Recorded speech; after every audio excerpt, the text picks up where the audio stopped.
Bueno, buenos días a todas, todes y todos. He comenzado a grabar este nuevo encuentro de los lunes, hoy un poquito más tarde, de la materia Historia del Arte de la Facultad de Humanidades de la Universidad Nacional de Salta. Les pido a todos, todas y todes, si hay alguien que se niegue a que estemos grabando esta sesión, que lo haga saber, y en ese caso paramos la grabación y seguiríamos la clase sin dejar registro.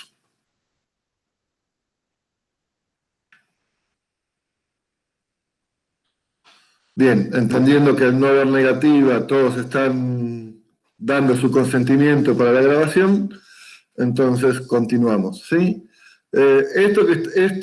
Aprovecho esto, ¿no? Porque tal vez muchos de ustedes hagan algún trabajo de campo alguna vez,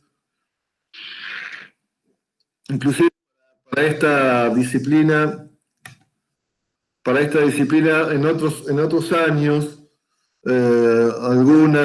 algunos colegas de ustedes, en vez de hacer una monografía, realizaron un trabajo de campo como modo de hacer un trabajo final, como modo de promocionar la materia. E hicieron registros de audio, registros audiovisuales y registros visuales.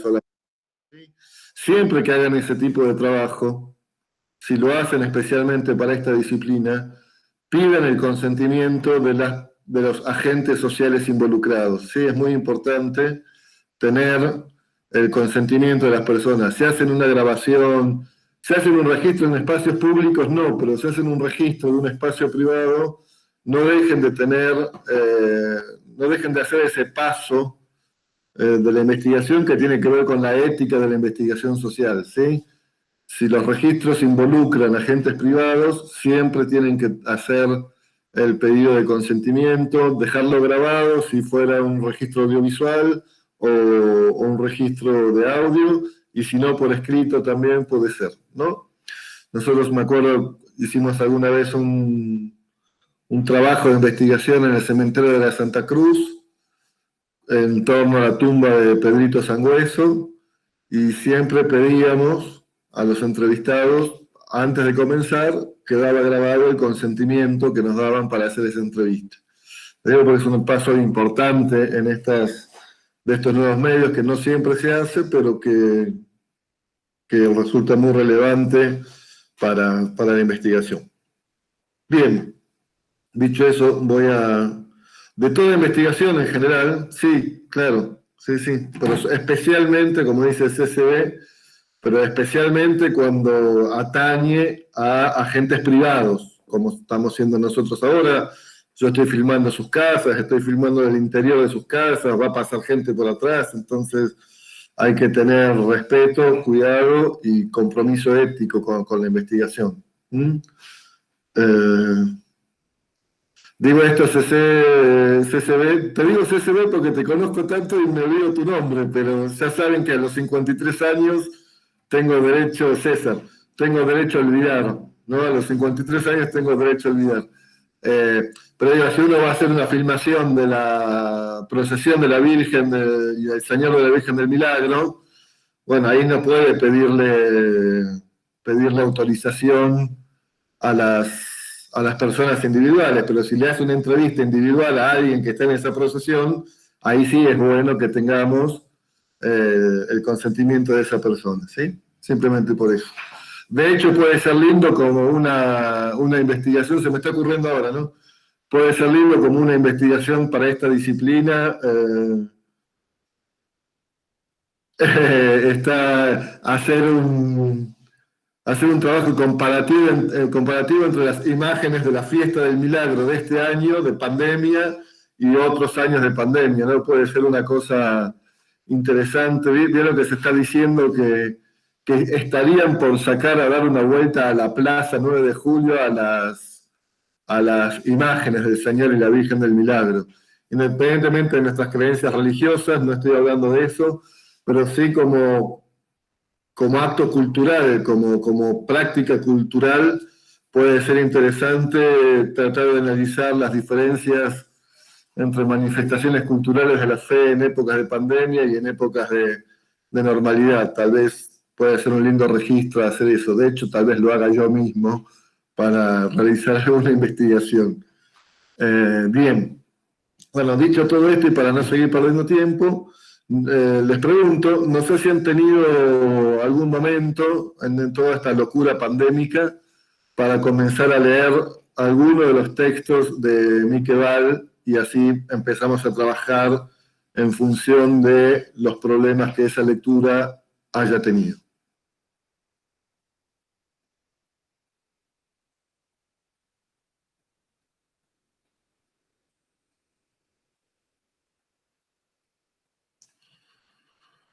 Si no han leído nada, también dígamelo, así.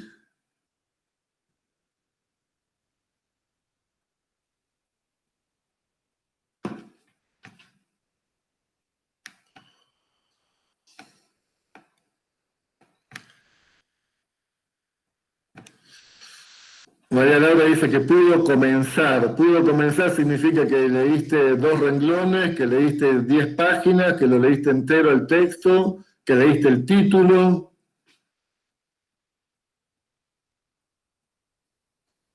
Me llamó la atención a mí, profe, la crítica que hace a la cultura digital, a Internet, Ajá. en, en el texto del esencialismo, que justamente ella trata de no ponerlo todo lo relacionado con Internet en lo que es la cultura visual, ¿no?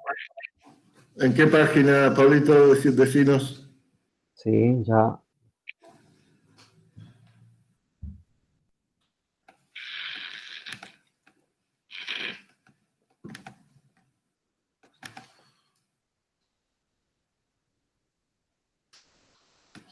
en la página sería en la versión PDF el 9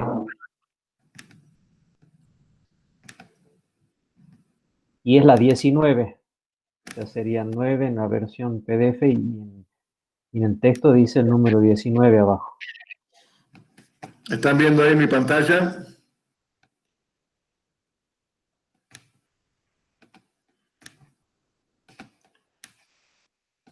Sí, ¿Sí? sí, sí. Sí, sí, se Bien. ve bien.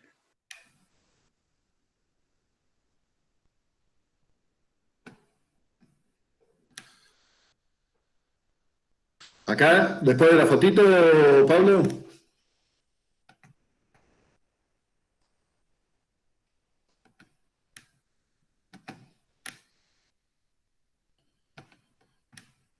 Sí, profe, ahí está, sí. Acá está. Bueno, entonces leamos esta página para ver el contexto en el que aparece esta idea de Mike Val, ¿sí? Sin tratarse ni de fotografías que ilustran el texto. ¿Están todos con el texto ahí en sus computadoras? Perdón.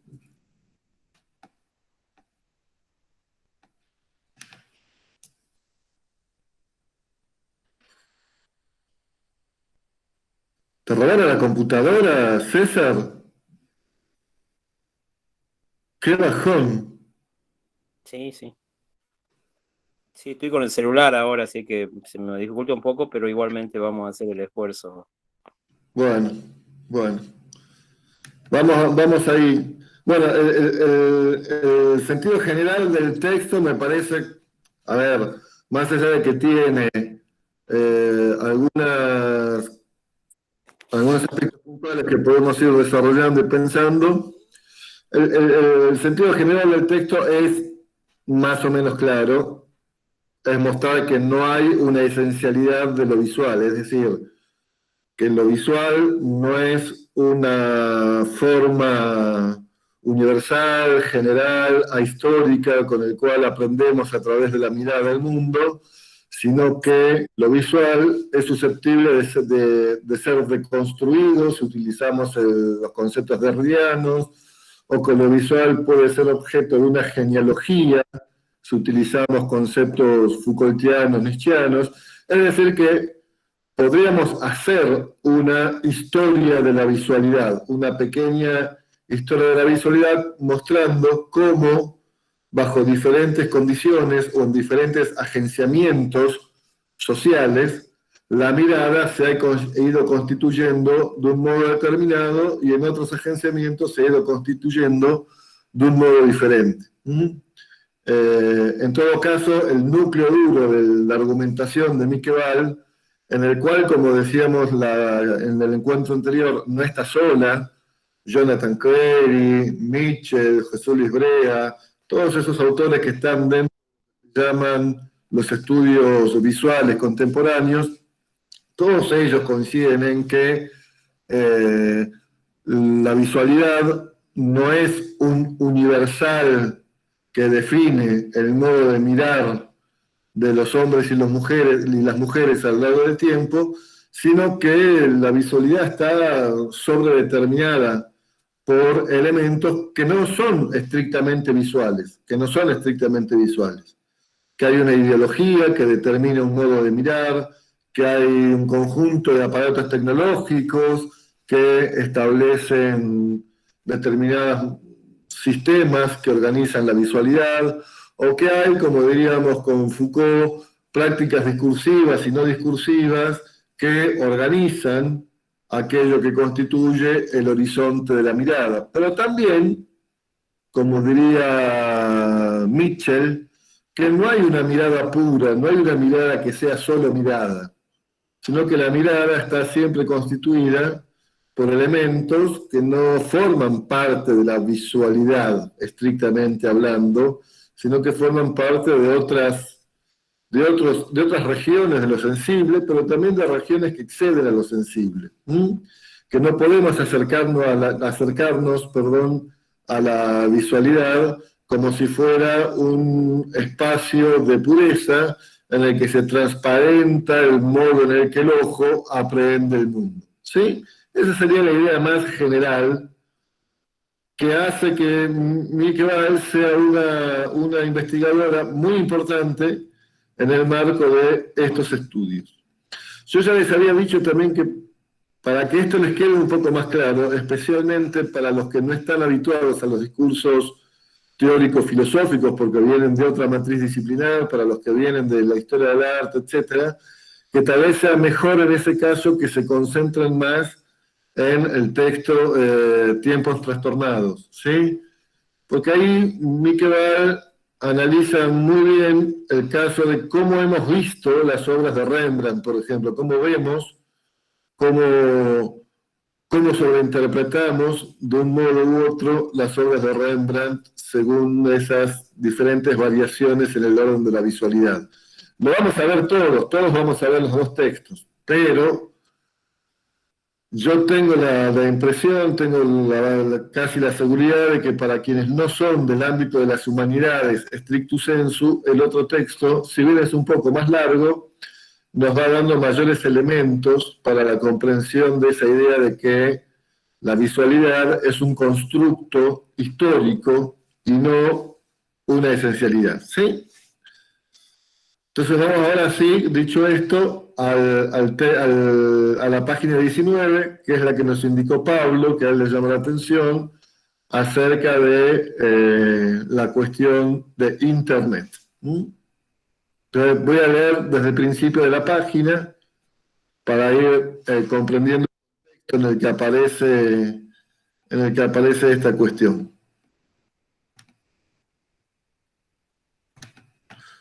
Vos, Aileen, no podés admitir, ¿no?, a la gente, tengo que admitirla yo. Sí, porque no estoy como administradora de... Bien. Pero a ustedes sí les llega que está alguien esperando para ser admitido. No, por lo menos a mí no sé si los chicos. Bueno.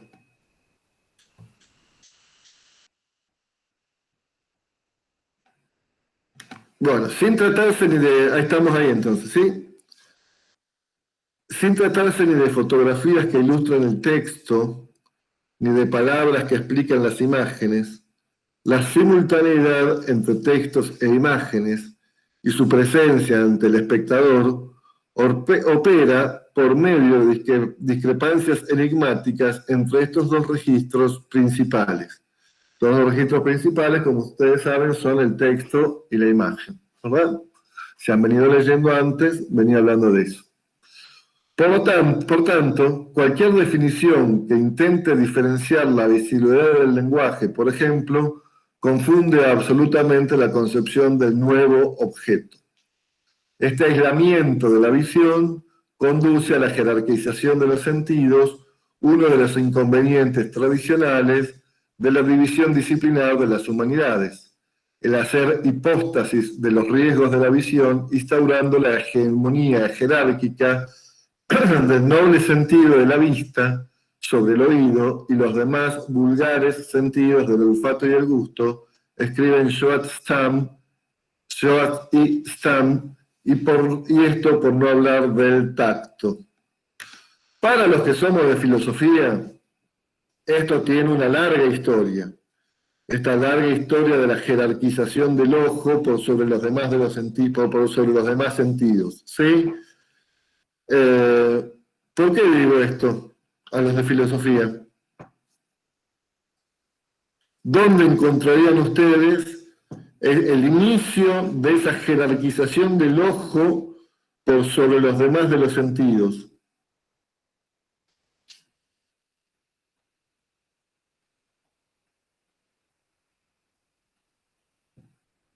María Laura dice lo visto, ¿sí? Lo visto en griego, ¿cómo se dice, María Laura?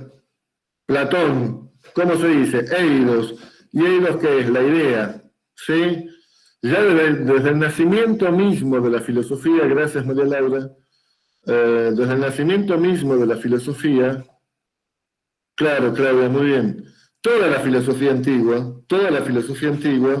ha privilegiado la vista como el órgano sensorial que jerarquiza nuestro modo de aprehensión del mundo.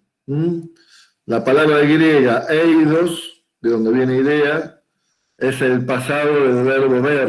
Entonces, tener una idea es haber visto, Y todo el pensamiento occidental se organiza a partir de entonces como un buen mirar, como poder ver las cosas. Hay que ir al encuentro de las cosas con la mirada. Pareciera ser que la mirada es el modo privilegiado por el cual recortamos nuestro acceso al mundo.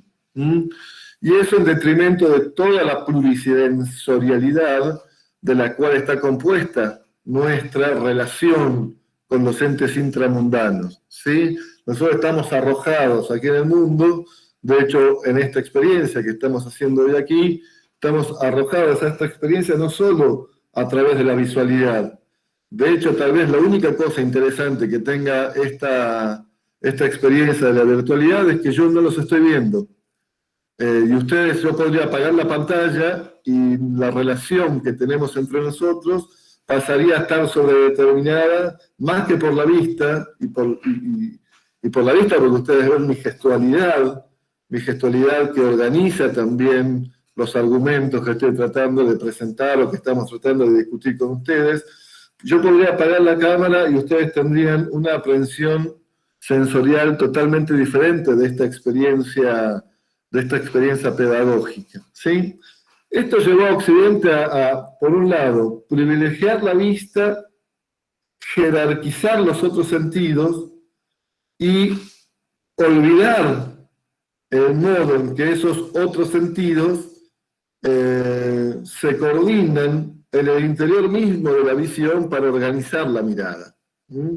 Hay toda una jerarquía del ojo que coloniza nuestro modo de aprehensión del mundo. Buena parte de los estudios sociales, de los estudios visuales, de les investigadores que están y que vamos a trabajar nosotros en la primera parte del programa, están tratando de llamarnos la atención sobre esos efectos colonizadores que la mirada tuvo sobre los otros sentidos o sobre las otras dimensiones sensoriales y tratar de recuperar esas otras formas sensoriales de estar en el mundo.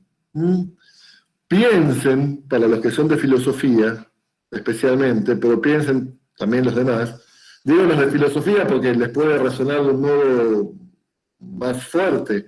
Piensen en todos los textos nietzscheanos en donde la oreja es más importante que el ojo para la filosofía del filósofo alemán, de un estar a la escucha de los ruidos y de las voces que llegan del mundo, ¿sí? Toda la idea de lo auricular, del laberinto del oído, como un modo filosófico que en Nietzsche hay de tratar de comprender aquello que el ojo no puede captar, aquello que el ojo no puede captar. O piensen en toda la hermenéutica filosófica, que más que un estar a la vista de las cosas, implica un estar a la escucha del mundo. La hermenéutica insiste mucho en eso, ¿verdad? En un estar a la escucha de lo que se me está diciendo, y no tanto en estar sobredeterminado por la vista de lo que se me dice. Y para los que no son de filosofía, el siglo XX es un siglo cinematográfico, es un siglo audiovisual, es un siglo audiovisual. Y desde el nacimiento del cine, ya a fines del siglo XIX, hasta nuestros días, todos los dispositivos de comunicación, todos los dispositivos de comunicación han trabajado sobre tres series concurrentes que coordinan y elaboran nuestro modo de aprehensión del mundo. La serie de lo visible, la serie de lo audible y la serie de lo legible. La serie de lo legible. Piensen, por ejemplo, en una obra como la de Jean-Luc Godard, en la que esas tres series aparecen muy claramente, pero si no piensan en el cine de Leonardo Fabio, por ejemplo, en el cine de Leonardo Fabio, o en el cine de Lucrecia Martel, para ser más cercanos todavía a nosotros, en las que las series de lo visual y de lo audible están muchas veces no coordinadas, no sincronizadas, ¿sí? El cine tradicional, ¿cómo trabaja? El cine de Hollywood, el cine comercial, ¿cómo trabaja? Realizando sincronizaciones, ¿sí? Realizando sincronizaciones, de modo tal de construir una unidad sensoria para el espectador. Es la típica escena del cine en el que el protagonista dice, ahí viene el tren, entonces serie de lo legible o de lo enunciable. Entonces vemos un tren que llega y oímos el tren que se está acercando, ¿no? Los tres registros se coordinan para dar unidad sensoria es típica escena de psicosis, dice César. Se coordinan para que todos comprendamos que llega un tren. Es un cine de idiotas, por decirlo de un modo grosero. Yo sé que me están grabando, pero es un cine que al menos, de idiotas porque no le permite al espectador entrar en la construcción de lo sensorio, de la unidad sensoria. Me lo da todo hecho, me lo da todo acabado. Oigo el pitido del tren, veo la llegada del tren y se me dice que está llegando un tren. Por lo tanto, la única posibilidad que tengo como espectador es percibir un tren llegando. ¿Sí? Si ustedes ven La Ciénaga, si ustedes ven La Mujer sin Cabeza, si ustedes ven... Me olvidé la segunda película de Lucrecia Martel. La Niña Santa, ya está, La Niña Santa.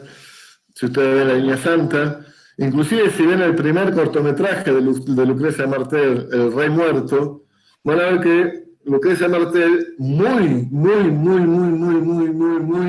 enfáticamente trabaja la discordancia entre la serie de lo visual, la serie de lo denunciable y la serie de lo audible. ¿Mm? O si ven también, por ejemplo, Nosilatiaj, La belleza, de Daniela Saggiaro,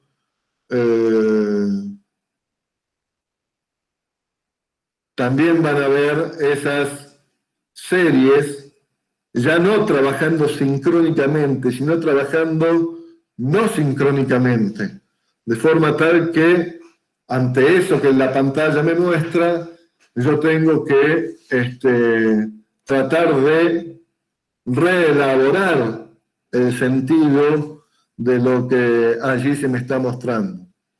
Ahí, como dice María Laura, en el guión se explicita aquello que tendríamos que reconocer implícitamente. ¿Sí?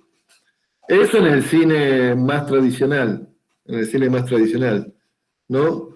Piensen, no sé si han visto obras de Leonardo, ¿han visto las películas de Lucrecia Martel?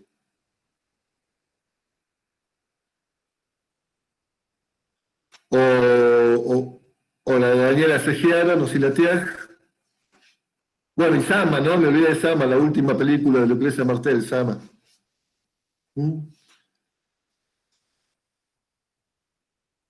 Lucrecia Martel llegó a hacerme sentir los olores en algunas escenas de la Ciénaga, dice.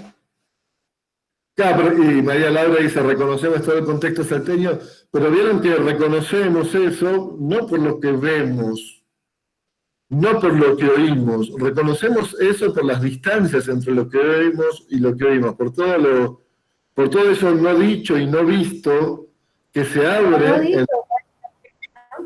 y lo no visto, porque no vemos nada en la Ciénaga. En la Ciénaga no vemos nada, no vemos un núcleo dramático, digo, no se nos presenta nunca una escena en la que nosotros podamos decir, esa escena es donde está el núcleo dramático. ¿Mm? Los susurros de la mujer sin cabeza, o bueno, los que vieron La mujer sin cabeza, la primera escena, después de que ella atropella, no sabemos si al niño o al perro, nunca vemos esa escena. Es justamente maté a alguien en la ruta, y cuando nos muestra el espejo retrovisor con el auto alejándose, ya no vemos qué mató, si mató un perro, si mató un niño. Y toda la película va a trabajar en esa ambigüedad, va a trabajar en eso que no hemos podido ver. No nos va a ofrecer esa imagen, ¿no? Mucho cine contemporáneo trabaja con la ausencia de la imagen. Mucho cine contra-hollywoodiano, digamos, mucho cine que se presenta como contrapartida al cine industrial o al cine propio de la industria cultural, trabaja con la idea de ausencia de imagen, y eso le permite, Claudia, romper con los modelos narrativos clásicos, como vos estás diciendo. No se nos da a ver, o no se nos da a escuchar. Muy por el contrario, si ustedes entran a cualquier plataforma de streaming, de series que uno ve entre el sábado y el domingo, mientras come pochoclo y bebe una gaseosa, esas series nos dan ya todo acabado, vemos todo, no nos dejan ninguna posibilidad de que se genere en nosotros inquietud. Con un amigo, Gonzalo Aguirre, un amigo de Buenos Aires, siempre decimos que una película industrial cumplió su objetivo si salimos del cine con ganas de comer pochoclo y tomar una gaseosa, ¿no? El cine industrial tiene por finalidad eso, que consumamos, que tengamos una vocación de consumo. Mientras que uno sale de una película de Lucrecia Martel o de Daniela Saggiaro, no sale con ganas de tomar una gaseosa y comer un pochoclo. Tiene una dimensión, como dice Claudia, en que hace trabajar, lo obliga al espectador a elaborar su propia posición delante de eso que estamos viendo. ¿Sí? Pero simplemente para que pensemos a pensar, a partir de este texto de Miqueval, que la idea de combatir el esencialismo visual tiene que ver también con la idea de desjerarquizar la mirada como modo primordial de organización de nuestra relación con el mundo, que forma parte del discurso colonialista de Occidente. Occidente tomó a la mirada como una herramienta de sus procesos de colonización, ¿sí? Hay que ver bien, hay que recortar bien los contornos de las cosas, hay que separar una cosa de la otra, hay que tener en clara la distinción. Todo eso es lo que va a estar puesto en cuestión por estos autores y autoras de los estudios visuales contemporáneos. Hernán, me lleva esto a pensar, por ejemplo, de que en Tiempos Trastornados ella habla de que se preocupa sobre todo esta dinámica que se presenta entre el presente y el pasado, pero que ella lo llama trastornada, ¿no? Y también pienso que el modo de ver también, no hay que negarlo, pero sí pensar de que las miradas, el acto de ver es un acto contaminado, ¿no? Que también va a estar con otro sentido, y también pienso en John Berger, que él habla sobre los modos de mirar, y justamente en el comienzo del siglo XX, cuando aparece la fotografía, que amplía, ¿no?, este concepto de lo que tenemos como el mirar, ¿no?, y cómo esta relación se lleva a cabo o desplaza el tema del artista para enfocarnos en el espectador, un espectador totalmente activo, ¿no?, que también pienso en eso. Ahora te voy a pedir, Agus, esto lo pido no de hincha, o sí, de hincha, lo pido de hincha, claramente, pero también para que podamos ir precisando algunos conceptos en los textos que estamos leyendo, ¿sí? Quiero que después me digas dónde leíste eso, Agustina, que está muy bien, pero para ayudar también al resto de los colegas a que encuentren esa referencia, ¿sí? Como para que la cosa sea colectiva. Sí, es así. Es así, Agustina, ¿no? Hay una cosa de las temporalidades que se trastornan cuando abrimos el acto perceptivo a dimensiones que no son las del ojo. Y esas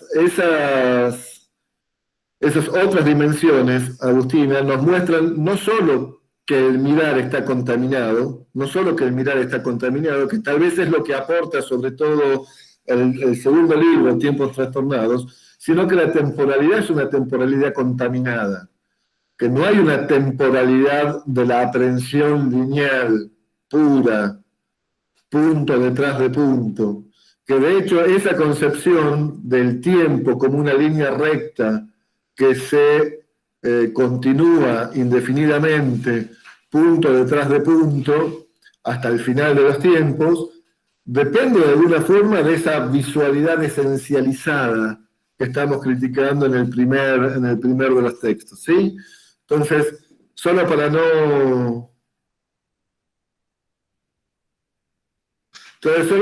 ordenarnos, ¿sí? Vamos a terminar de leer lo que nos indicó Pablo del mundo digital y después pasamos a leer lo que nos señaló Agustina de Tiempos Trastornados, ¿les parece?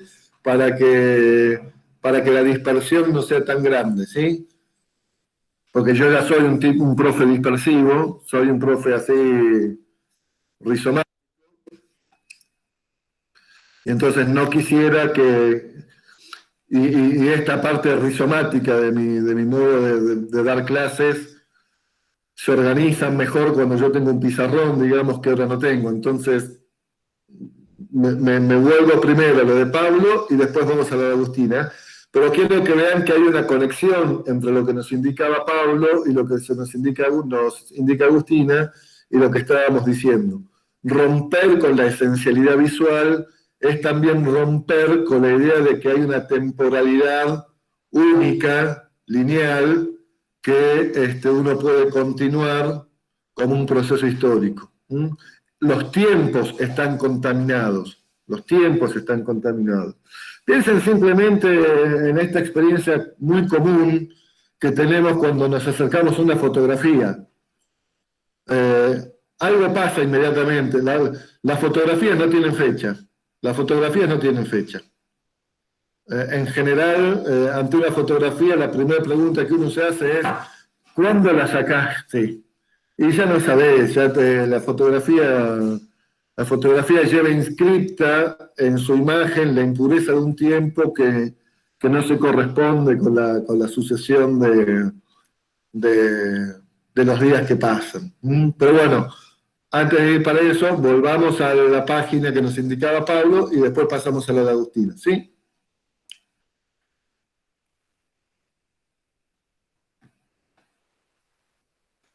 Les pido que si hay algo de la imagen que no se esté compartiendo bien, me lo hagan saber porque soy nuevo en esto y puedo estar equivocándome. Ahí estamos, según yo, tendríamos que estar viendo el texto del esencialismo, ¿sí? De Miqueval. Entonces vuelvo a leer para entrar en el contexto de lo que nos mostraba Pablo. Sin tratarse ni de fotografías que ilustran el texto, ni de palabras que explican las imágenes, la simultaneidad entre textos e imágenes y su presencia ante el espectador opera por medio de discrepancias enigmáticas entre estos dos registros principales. Por tanto, cualquier definición que intente diferenciar la visualidad del lenguaje, por ejemplo, confunde absolutamente la concepción del nuevo objeto. Este aislamiento de la visión conduce a la jerarquización de los sentidos, uno de los inconvenientes tradicionales de la división disciplinar de las humanidades, el hacer hipóstasis de los riesgos de la visión, instaurando la hegemonía jerárquica del noble sentido de la vista sobre el oído y los más vulgares sentidos del olfato y el gusto, escribe Schwat Stam, y esto por no hablar del tacto. Otro ejemplo de esencialismo visual que conduce a una importante distorsión de los conceptos es la adopción acrítica de los nuevos medios considerados como modelos de la visualidad. Uno de los objetos fetiche a la hora de proveer a la cultura visual de un repertorio objetual propio es Internet. Esto siempre me sorprende enormemente. Internet no es primariamente visual en absoluto. Aunque nos dé acceso a un número de imágenes virtualmente ilimitados, la característica esencial de este medio pertenece a otro orden. Su uso está basado en significación más discreta que densa. Su organización hipertextual se presenta básicamente de una forma textual, y es precisamente gracias al texto que ésta resulta ser verdaderamente innovadora. En la útil acotación sobre discurso-figura de Lyotard, ahí está mal escrito, ¿no? Es discurso-figura de Lyotard, David Roderick escribe: el arte digital confunde los conceptos de lo estético, puesto que su medio carece de sustancia y por tanto no resulta fácilmente identificable como objeto. Ninguna ontología de la especificidad del medio puede situarlo en su justo lugar. Por esta razón, resulta confuso atribuir el ascenso en la preeminencia de lo visual al aparente poder y dominio de la imagen digital en la cultura contemporánea. Resulta bastante insensato, por supuesto, establecer una rivalidad entre textualidad y visualidad en este sentido, pero si hay algo que caracteriza a Internet es la imposibilidad de considerarlo un medio difusor de visualidad pura o ni siquiera principal. Los medios digitales se consideran como típicos dentro del modo de pensamiento que tratan los estudios de cultura visual como nueva interdisciplina cultural. Me equivoqué en la lectura. Si los medios digitales se consideran como típicos dentro del modo de pensamiento visual que tratan los estudios de cultura visual como nueva interdisciplina cultural, es precisamente porque no pueden ser tratados como medios, como puramente visuales, ni siquiera como únicamente discursivos. En palabras de Roderick, lo figural define un régimen semiótico donde las distinciones ontológicas entre representaciones lingüísticas y plásticas se rompen. Bueno, esto está clarito, no hace falta explicarlo, ¿verdad?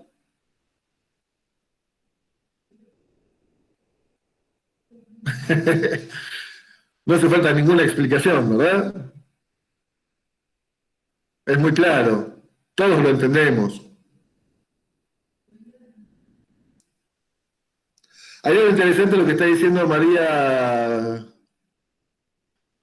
lo que dice María Laura, ahí en el chat. Vean que dice, por lo tanto, si Internet es susceptible de inspirar nuevas categorizaciones de artefactos culturales, sería más adecuado considerar a estas como parte integrante de la cultura de la pantalla. La cuestión es, en principio, qué tipo de artefacto cultural es Internet. En la discusión que está manteniendo en este pedacito de texto Miquel, ¿qué tipo de artefacto cultural es? Un primer tipo de estudios a este artefacto cultural llamado Internet lo pensó desde el punto de vista de la pura visualidad. Lo pensó como siendo un artefacto visual. Porque en principio pareciera ser que ante Internet estamos siempre, inmediatamente, colocados ante un conjunto de imágenes visuales. Lo que llama la atención, Miquel, es que esto no es así. Internet no es, en primer lugar, un artefacto cultural visual. Es claramente un artefacto cultural mixto. En Internet tenemos claramente al menos 3 dimensiones: lo audible, lo legible y lo visible. Claramente tenemos esas 3 dimensiones configurándose en Internet.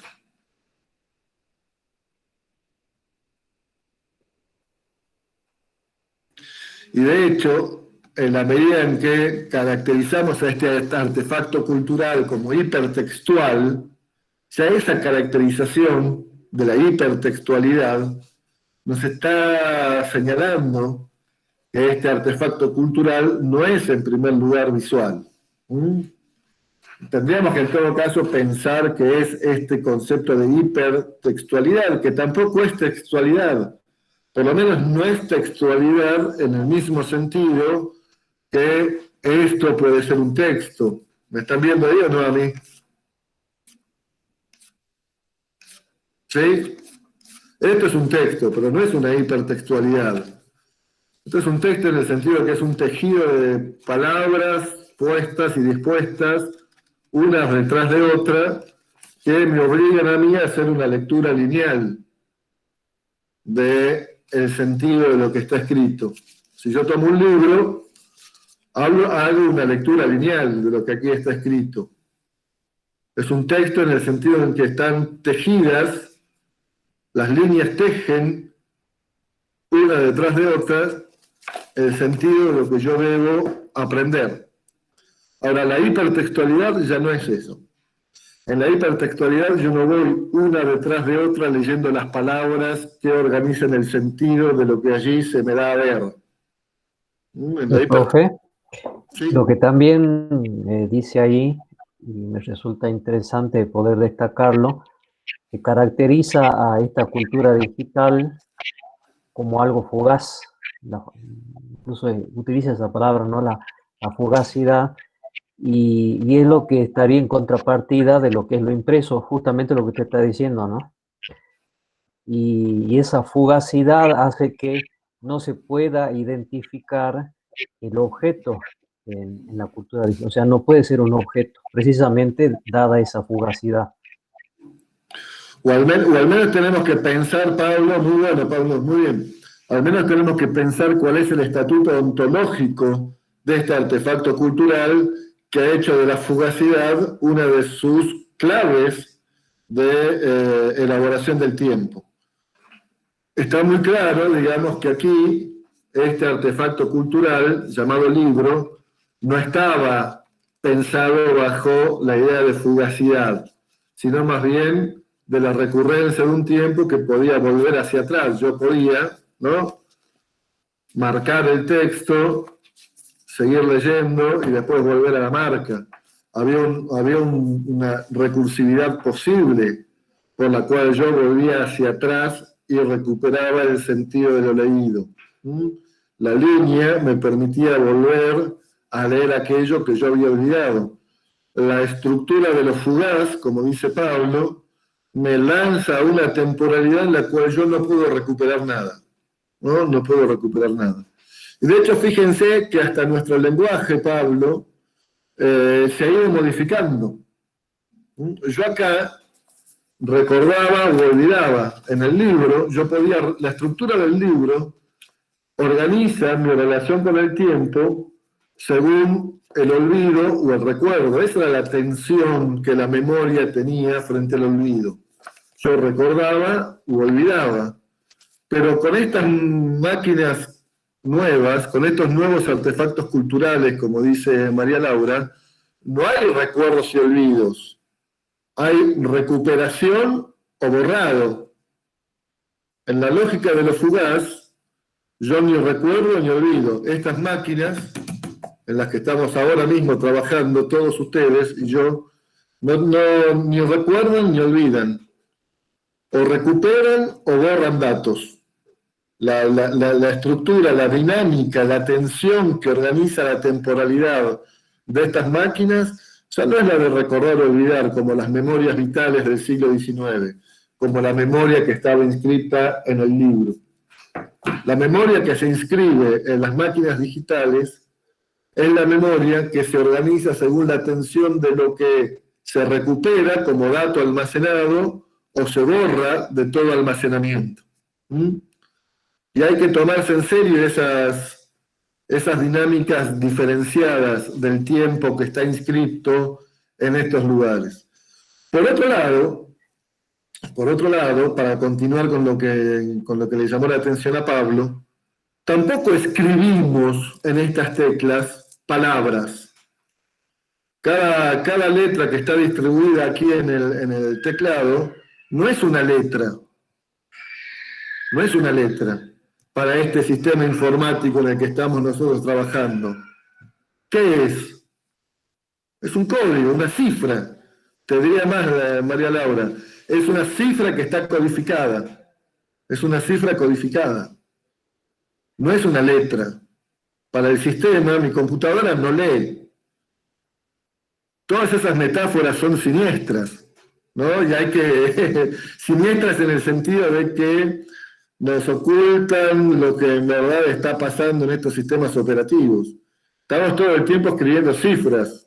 Como dice César, es un 0 o un 1, o un conjunto de ceros o un conjunto de unos.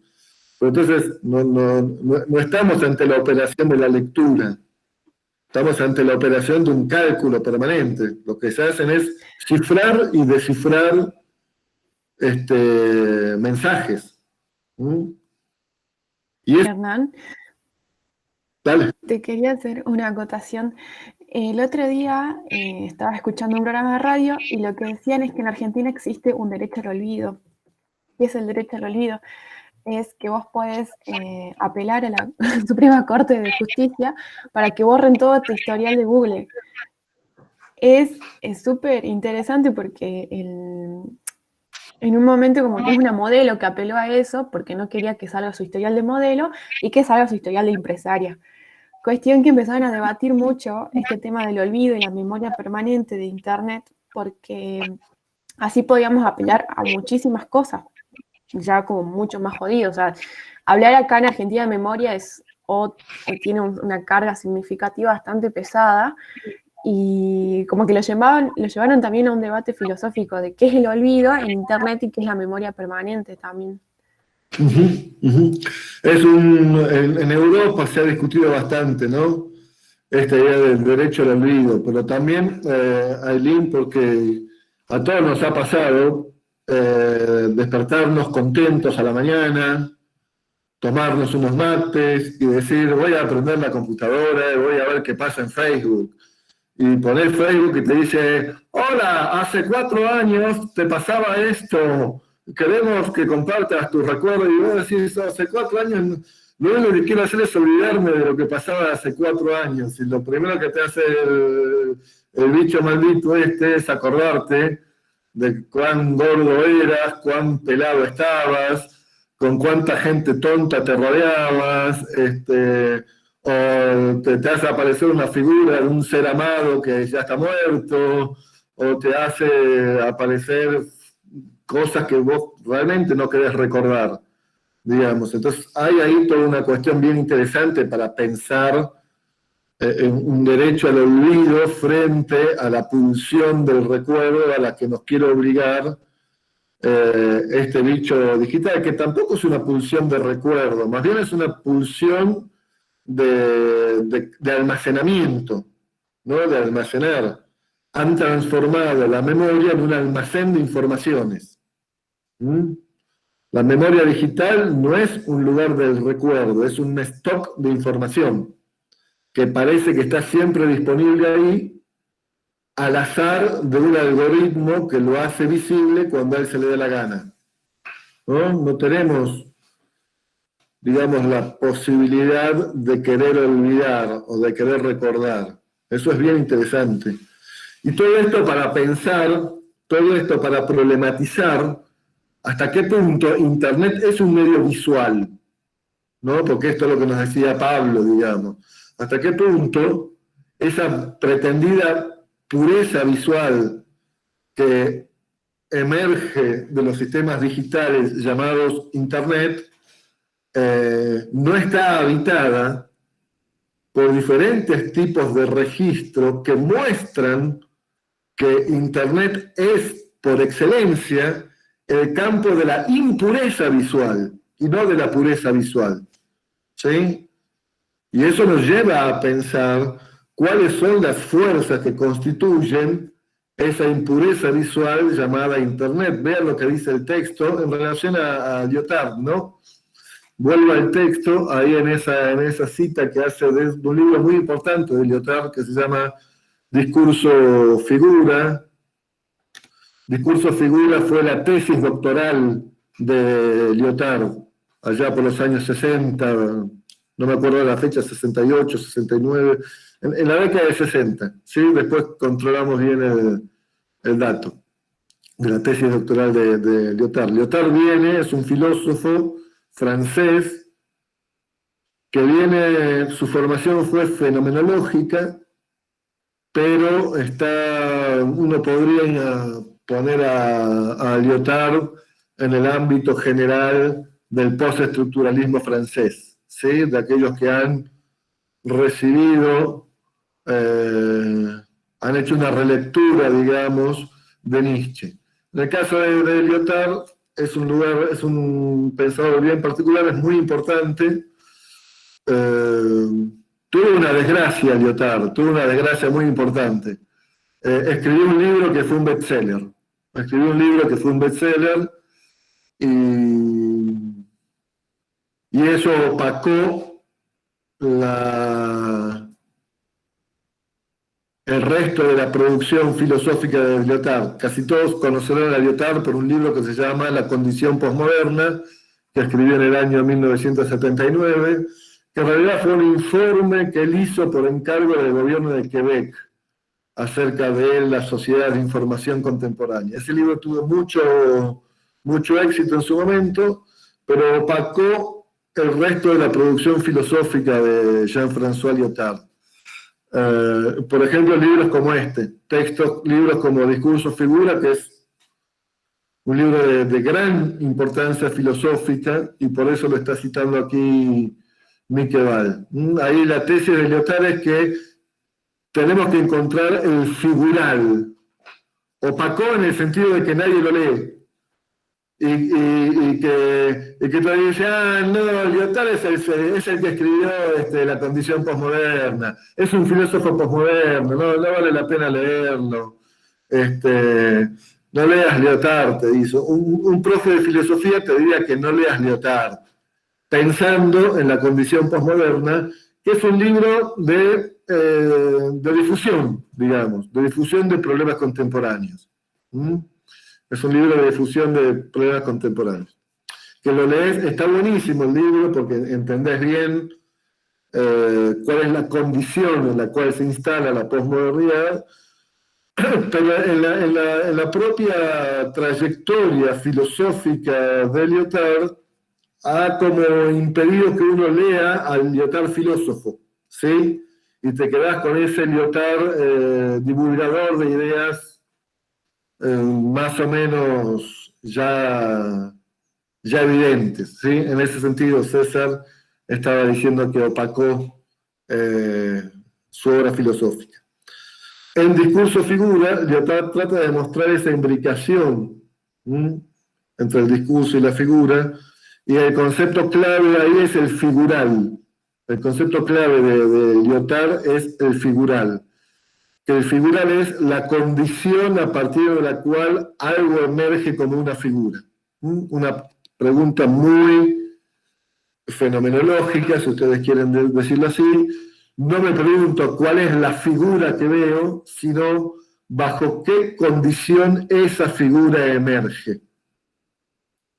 Tomemos, por ejemplo, un cuadro renacentista.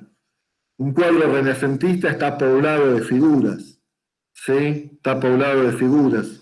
Pero ¿cuál es el figural de un cuadro renacentista? ¿Bajo qué condición algo aparece como figura en un cuadro renacentista?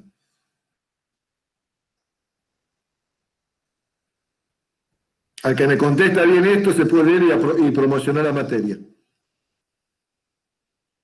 Le tomo 10. Hola, profe. Yo, por ejemplo, desde mi punto de vista, que a mí me toca enseñar contextualización de las artes, que vendría a ser historia del arte, yo lo que trato de transmitirle a mis alumnos es que la pintura y todo lo que tiene que ver con el arte antiguo, ¿no? Más del Renacimiento, por ejemplo, tiene que ver con la manera de que ellos tenían, como no había, o sea, las personas que tenían acceso a la educación eran pocas, se convertía el arte, o sea, la pintura, la arquitectura y todo lo que era que la gente podía ver, ¿no? Sin saber por ahí leer o por ahí sin tener acceso a los libros o a estudiar, era justamente promover las ideas, ¿no? Que también tienen que ver con la política, ¿no? La religión, y yo creo que va por ese lado, ¿no? Que la imagen tiene tanto poder, ¿no? Que a veces, muchas veces se sigue reproduciendo, ¿no? Lo mismo, en lo que muchas personas siguen considerando como arte, que tiene que ver con la estética, ¿no? Lo que estás diciendo, Guillermo, está bien, pero no responde a la pregunta que yo hice, que Claudia solicita que la vuelva a hacer. Lo que está diciendo Guillermo está bien, es así, es así. Ahora, la pregunta que yo hago es otra, Guillermo. La pregunta que yo hago es, ¿bajo qué condición las figuras renacentistas pueden aparecer en el interior del cuadro renacentista? Porque esas figuras del Renacimiento no pueden aparecer en la condición medieval, en la condición del arte pre-renacentista. Hay una condición que es anterior a la figura misma, que es lo que Lyotard va a llamar el figural de una época. ¿Se entiende mejor, Claudia, la pregunta? Es interesante porque ustedes inmediatamente van a ver que ese figural con la cual las figuras del Renacimiento aparecían ya no es la nuestra, no es el nuestro, no es nuestro figural. Claudia está preocupada por entender la pregunta para ver si promociona hoy la materia.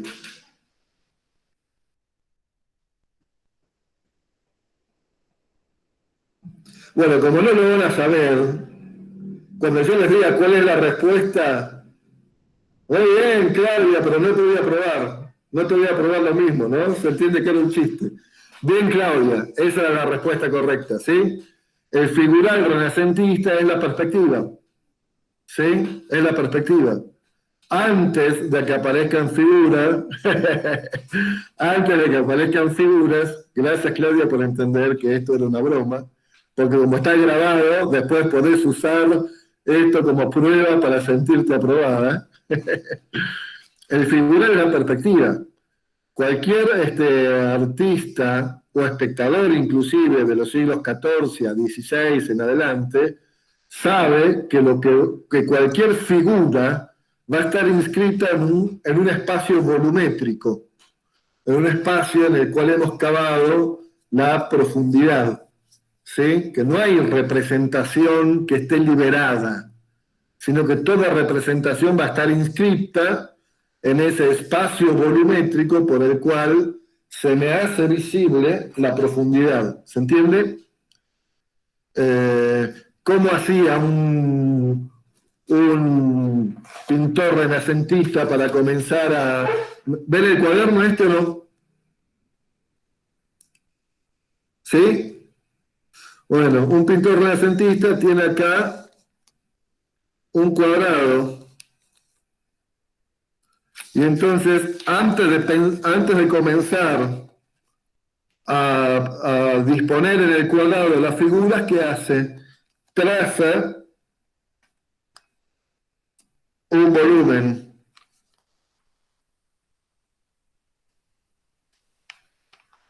¿Sí? Y una vez que ha trazado ese volumen,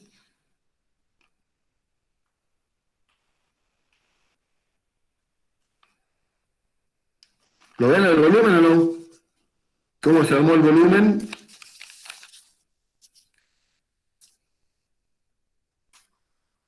Acá. ¿Se ve? ¿No?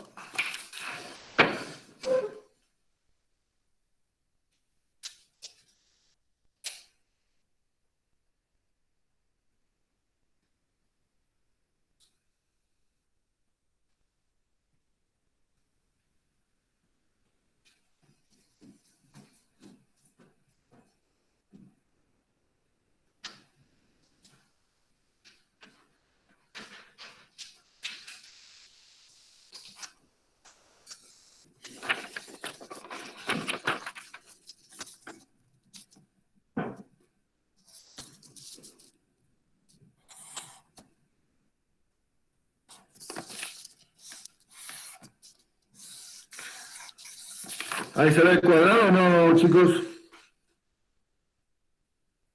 ¿Sí? Entonces, ¿qué hago para trazar un volumen? ¿Cómo hago yo aquí para cavar el volumen? Acá tengo un plano. Yo tengo que transformar un plano en un volumen. ¿Se entiende, César? Entonces, ¿qué voy a hacer? Voy a trazar diagonales. Voy a poner un puntito en el medio. ¿Se ve el puntito en el medio? Y ahora voy a trazar hacia ese punto 4 diagonales.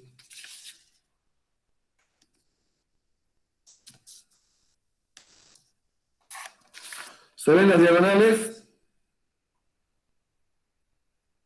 ¿Sí? Y ahora voy a intersectar esas diagonales.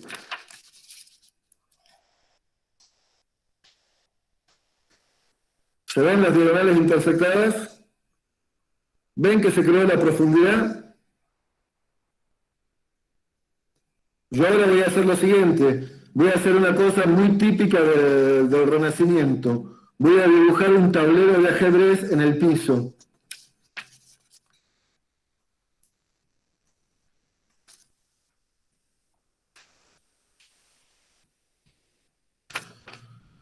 ¿Ven el tablero de ajedrez en el piso?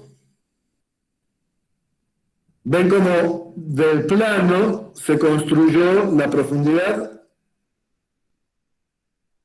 Bueno, eso es lo primero que hace la perspectiva. Ese es el figural. Antes de que cualquier figura aparezca, hay una condición previa, que es la perspectiva como lugar en el que se van a inscribir las figuras. ¿Se entendió? ¿Sí? Ahora miren esto.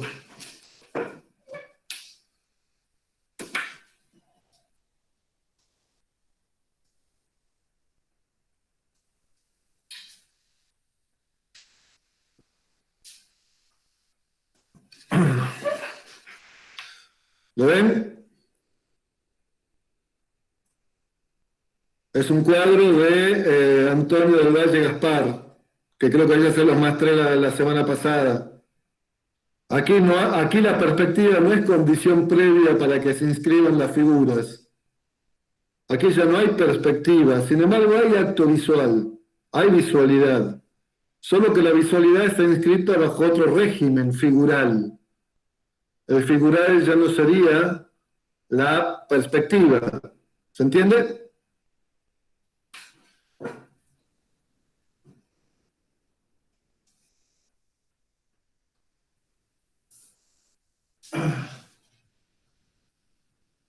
O este otro de Sergio Díaz. ¿Lo ven al cuadro de Sergio?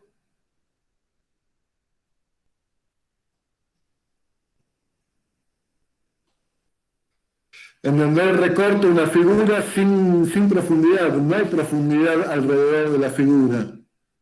¿Sí? No hay esa profundidad alrededor de la figura. Ya no tenemos la perspectiva como condición inicial de emergencia de lo visible. ¿Se entiende lo que estoy queriendo mostrarles? Cualquier cuadro de los que yo tengo aquí colgados en mi casa participaría de esa ruptura integral que el arte contemporáneo ha realizado con la perspectiva renacentista.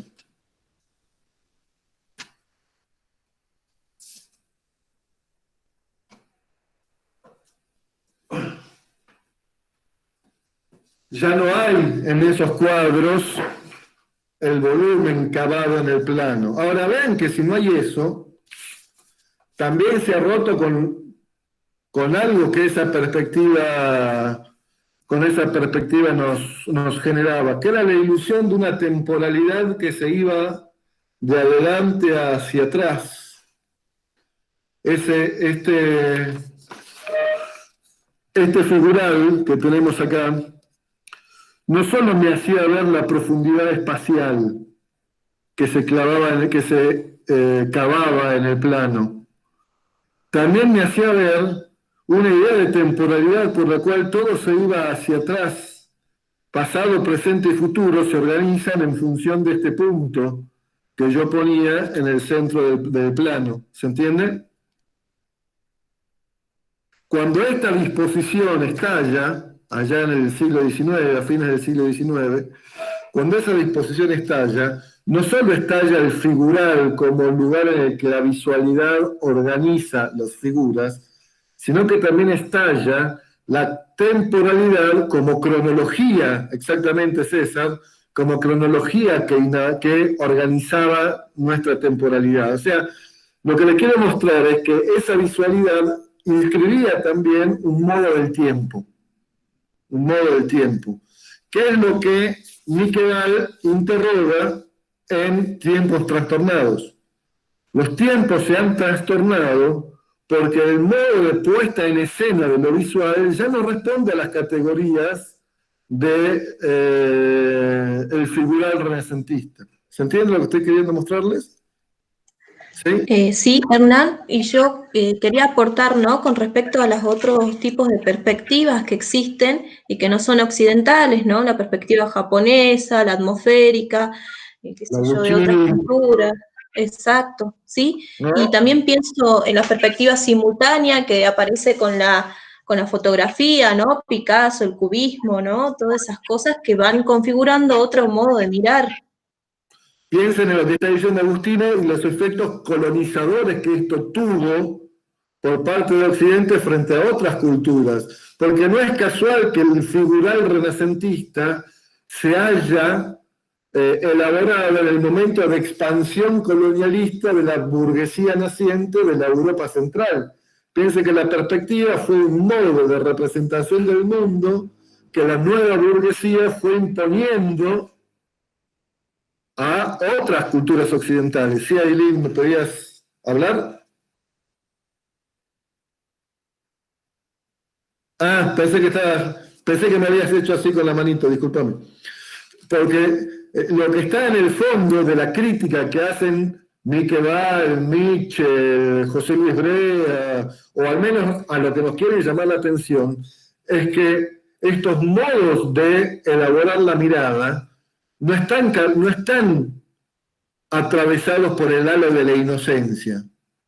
Están rodeados por estructuras ideológicas que determinan un sentido en el que lo visible debe ser visto o un sentido en el que el tiempo debe ser percibido. Ya lo saben ustedes a esto, pero lo que ha hecho el colonizador europeo fue llegar a América y ver un desierto. ver vacío. No vio nada. No porque sean malos, no porque Colón era un mal tipo. Algunos sí lo eran. Pero porque su mirada era incapaz de ver emerger en el plano de eso al cual él estaba llegando, otros existentes. No los podía ver. No podía ver. Entonces, ¿qué hizo? Hay un desierto, lo puede ocupar. Está vacío. Está vacío. Ese es el momento más álgido de la colonización. Entonces, estos estudios visuales nos tienen que ayudar a pensar herramientas para decolonizar nuestra mirada, que es un modo de decolonizar nuestras prácticas de aprehensión de lo visible. Porque como decía Agustina, fuera de esta mirada occidental, hay otros modos de organizar el tiempo y el espacio. Hay otras formas de organizar nuestra relación con lo existente, que no dependen del figural occidental. Entonces, un desafío para esta disciplina, para nosotros aquí reunidos a lo largo de este año, es tratar de pensar cómo elabora la mirada una cultura no occidental. ¿Cómo elabora sus relaciones con el espacio y el tiempo una cultura no occidental? ¿Se entiende la pregunta? Coloco un ejemplo, pero muy estudiada por la antropología, por la etnografía, y que yo mismo he trabajado cuando estudiábamos la tumba de Pedrito Sangüeso, la pacheta, como un acumulador de tiempo, la pacheta como acumulador temporal, que no tiene que ver con el pasaje lineal. La pacheta no es un acumulador del tiempo lineal. Todos saben lo que es una pacheta, ¿verdad? Entonces la pacheta es un marcador espacio-temporal que no tiene que ver con la sucesión lineal del tiempo ni con la organización en profundidad del espacio. Está, Claudia, muy bien, está relacionada con ese tiempo cíclico, pero también está con una marca en el espacio que ese tiempo deja, ¿sí? Es la huella del caminante que fue y pasó por allí y deja la marca de su tiempo en ese lugar, ¿no? Se va haciendo como un tumulto, se va tumultando la pacheta. Si ustedes tienen posibilidad alguna vez de ir al cementerio de Santa Cruz e ir a la tumba de Pedrito Sangüeso. Pedrito Sangüeso fue un niño que fue violado y muerto en los años 60. Ustedes van a ver que en esa tumba hay como un permanente tumultuarse de ofrendas, ¿no? Hay un tumulto de ofrendas, de regalos, de triciclo, bicicleta. La gente le deja café con leche, le deja regalos el día de su nacimiento, le llevan ofrendas el día de su asesinato, y es como un caos. Uno va ahí, es como un caos, pero es un caos en la perspectiva mía, colonialista, occidental. No es un caos cuando yo puedo entrar en la economía ritual que allí se está desarrollando, porque hay una organización de signos que empiezan a tener un sentido que si yo voy con mi mirada occidental y cristiana no puedo ver. Es muy barroco, dice Claudia. Yo no sé si es barroco. Yo lo que diría que es otra economía de sentido, ¿no? Hay que pensar otras economías de sentido para entrar en la dimensión. Tiene su propia lógica, ¿sí? Tiene una lógica que no es la nuestra. Entonces, tal vez decir, Claudia, que sea barroco es seguir calificando esa experiencia a partir de una categoría que es occidental y cristiana, ¿sí? Y para los feligreses, para los fieles, para los creyentes que van a esa tumba, no es una experiencia barroca, es una experiencia diáfana de sentido, ¿sí? ¿Se entiende, Claudia, lo que quiero decirte? Gracias. Vean que también, ya vamos incorporando otro tema, que a partir de estas pensar el arte autóctono, yo no usaría la palabra autóctono, María Laura, ¿sí? Porque la palabra autóctono remite a un origen propio de la tierra, ¿no? Autóctono, que viene de la tierra, como si fuera una marca de origen, ¿sí? La palabra autóctono tiene muchos problemas teóricos que hoy no vamos a analizar. Pero en principio te indicaría, Laura, que no salirse de Génesis, no, Cton es la tierra. Lo usaban los griegos para diferenciarse del mundo no griego. ¿Sí? Era una marca política. La autoctonía era una marca de ciudadanía. Solo era ciudadano aquel que podía mostrar que había nacido de esa tierra. Entonces está vinculado a toda una política más bien conservadora de la identidad cultural, la autoctonía. Y todo lo que nosotros vamos a ver, Laura, va en el sentido contrario, va en el sentido de mostrar que no hay marca de originalidad, que no hay marca de origen. Lo que les decía es que vean cómo en esta charla que estamos teniendo hoy, ni siquiera estamos hablando del arte, no estamos hablando ya de arte, porque una cosa que nos permiten los estudios visuales es desplazar el objeto de interés nuestro del arte tal como Occidente lo puede haber pensado, a prácticas culturales que Occidente había rechazado por fuera del ámbito del artístico. Pensar en la visualidad nos exige pensar más allá de los límites del arte con la cual la cartografía de la mirada había ceñido nuestro objeto en el pensamiento occidental. ¿Se entiende lo que estoy diciendo? De pronto podemos empezar a ver, a mirar desde el punto de vista de los estudios visuales cómo se configuran determinados objetos culturales que dentro de la llamada historia del arte occidental no tendrían lugar. No podrían tener lugar, porque la llamada historia del arte occidental ya estaría predeterminando aquello que deberíamos ver como su objeto propio. ¿Por qué?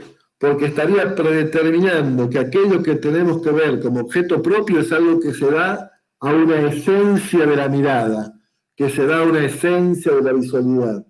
Solo si rompemos con esta idea de esencia de la visualidad, aparecen ante nosotros un conjunto de objetos diversos que no están teñidos de una esencia visual, sino que están atravesados por impurezas que los constituyen. Y que eso es lo que tenemos que nosotros tratar de aprender con nuestro esfuerzo heurístico. Tenemos que hacer una heurística que nos permita aprender prácticas culturales que no son patrimonio de una esencia visual, sino que están constituidas por impurezas de fuerzas, de sentido, de sensorialidades, cuyas economías tenemos que tratar de desentrañar para encontrar su sentido impropio. ¿Se entiende lo que estoy diciendo? Están fuera del canon, pero César, inclusive están fuera de la posibilidad metodológica de la historia del arte. Nosotros vamos a tener que tratar de romper con esa metodología de la historia del arte que ceñía nuestra mirada hacia determinados objetos y abrirnos a una heurística de la impureza. Qué lindo título para un trabajo en un congreso, les estoy dando. Heurística de la impureza. Ya tienen ahí para escribir un trabajo para un congreso de investigación en ciencias sociales. Propedéutica para una heurística de la impureza. Profe, y me parece también que lo que usted dice de ese condicionamiento que impone la mirada occidental está precisamente el problema que aborda la autora, que es el esencialismo. Exactamente. El buscar la esencia de todo, las definiciones. Recuerdo cuando usted en la primera clase decía, bueno, a ver, demos la definición para que se vayan tranquilos de arte. Y bueno, ese también, ¿no? El condicionamiento que tenemos la mayoría, ¿no? De ir, buscar las definiciones, los esquemas, el esencialismo, ¿no? Exactamente, exactamente, van de la mano. Ahora, como yo ya les dije, la primera clase, Pablo, yo voy a tratar de darles una definición de arte que no dependa del constructo esencialista visual, que no dependa de esa definición, ¿no? De hecho, ya leímos en Avi Warburg una definición de arte que trataba de romper con ese esencialismo de la mirada. Como dice Agustina, una heurística mestiza también puede ser un lindo título para un trabajo de congreso. Y como dice Claudia, sí, hay que hacer el esfuerzo por deconstruir nuestra mirada, eso en sentido más derridiano, digamos, ¿no? De lo que diría Jacques Derrida. Como dice Guillermo también,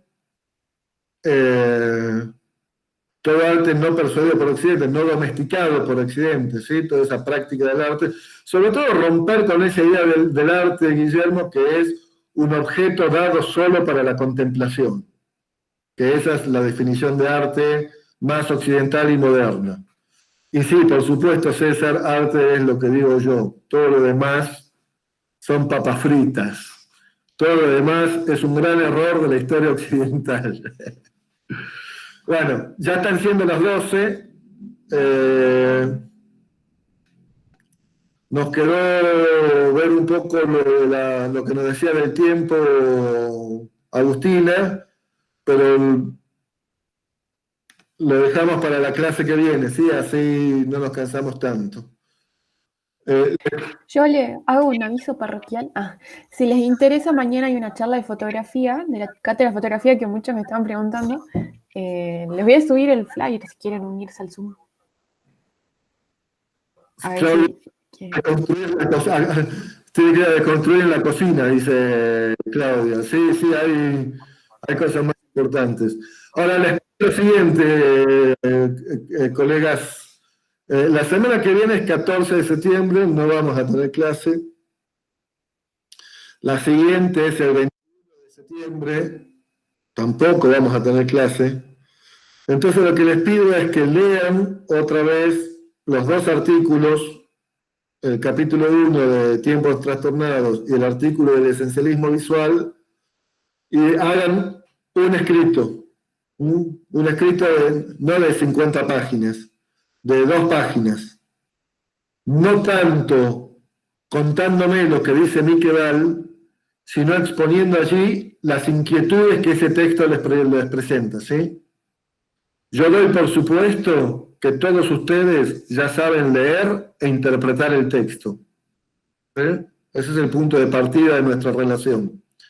Entonces lo que digo es que me parece más interesante para este estado de nuestra formación, somos estudiantes de tercero, cuarto año, o de los últimos años ya de la Escuela de Bellas Artes.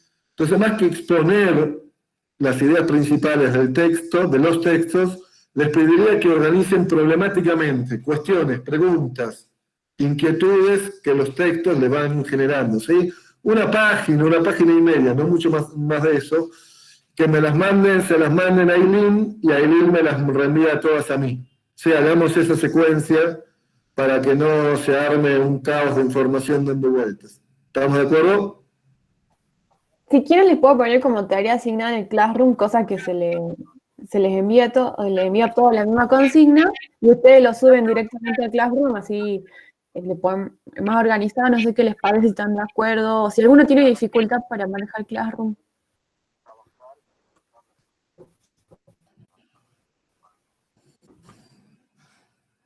¿Classroom les viene bien a todos? ¿Sí? Bueno, entonces hacemos así, Aileen, vos ponés las consignas en Classroom y a partir de ahí vamos organizando esta primera parte del año, ¿sí? Muy bien, queridas, queridos, muchas gracias por estar. Disculpen hoy la demora por las situaciones que nos están pasando. Y Claudia, la grabación la tiene disponible, ahí Aileen te va a decir dónde podés encontrar las grabaciones de los encuentros anteriores, ¿sí? No hay ningún problema. Adiós. Cuídense cuídense de las dos pandemias, de la pandemia, de las tres pandemias, de la pandemia del virus, de la pandemia neoliberal y de la pandemia de la paranoia. Adiós.